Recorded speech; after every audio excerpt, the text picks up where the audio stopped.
that across board that there needs to be action, because we're talking about compensation today for victims of a situation where there was reckless behavior and that was the wanton abuse of power that took lives, that killed people. Yeah. People didn't lose their lives, people were killed. And we're saying that property was damaged and or destroyed by intentional elements included in what would have been protests. Right? This is the reason.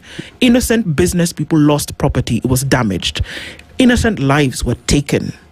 People were killed. But the overarching thing that we're looking at here is that there were abuses of power. There were abuses of just simple human behavior that could show up later. So when we talk about collective effort and we talk about change, Wakili, show me one place on this planet where change was instituted that was comfortable. Well, a change must never be comfortable, if that's what you're asking about. I mean, a change is something that has to be fundamentally almost antithetical to our comfort zone. It has to be.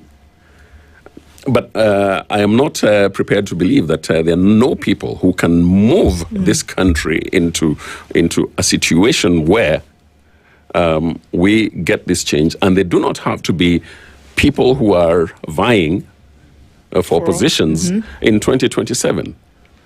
In the past, I think the country has done quite a bit of good in that regard, particularly in the 90s. I saw the 90s, and I don't think we have seen a more spirited era than between 1992 and 2002.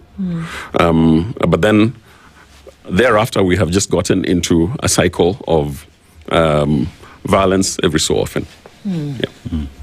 So there's a lot of work that needs to be done. And really quickly, even as we wrap up this conversation, like you said, the person who was involved in messing the thing up then cannot be attributed the powers of a fixer. So would you then say that the folks who are doling out the cash, the 2 billion, regardless of where it comes from, the people who are being set up to fix the thing and attribute money, shouldn't actually be the ones trying to stir the pot? They certainly should not be the ones. If you look at the Kenya National Commission on Human Rights website, for example, you will find that there is a report that they sent out last month about people who were trying to facilitate.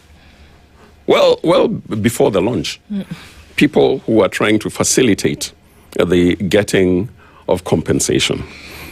They were condemned as fraudulent people. But I would want to imagine that this was not one person, 2 people, 3 people. There ought to be, by now, an arrest. Because if there is information that there is somebody who was trying to do ABCD, then it's easy to trace them and track them down. You'll find them. Yeah. So the way I see it is that it's not. It's really not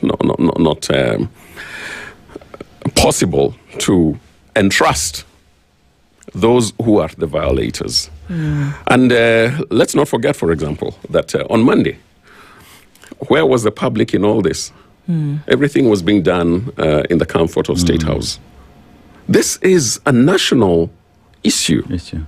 This is the kind of thing that needs to be done out at Kasarani or at Nyayo Stadium, where people can understand that this is about the entire nation. Indeed. Just like the National Prayer Breakfast, which should not be in 5-star hotels. Yeah. Indeed.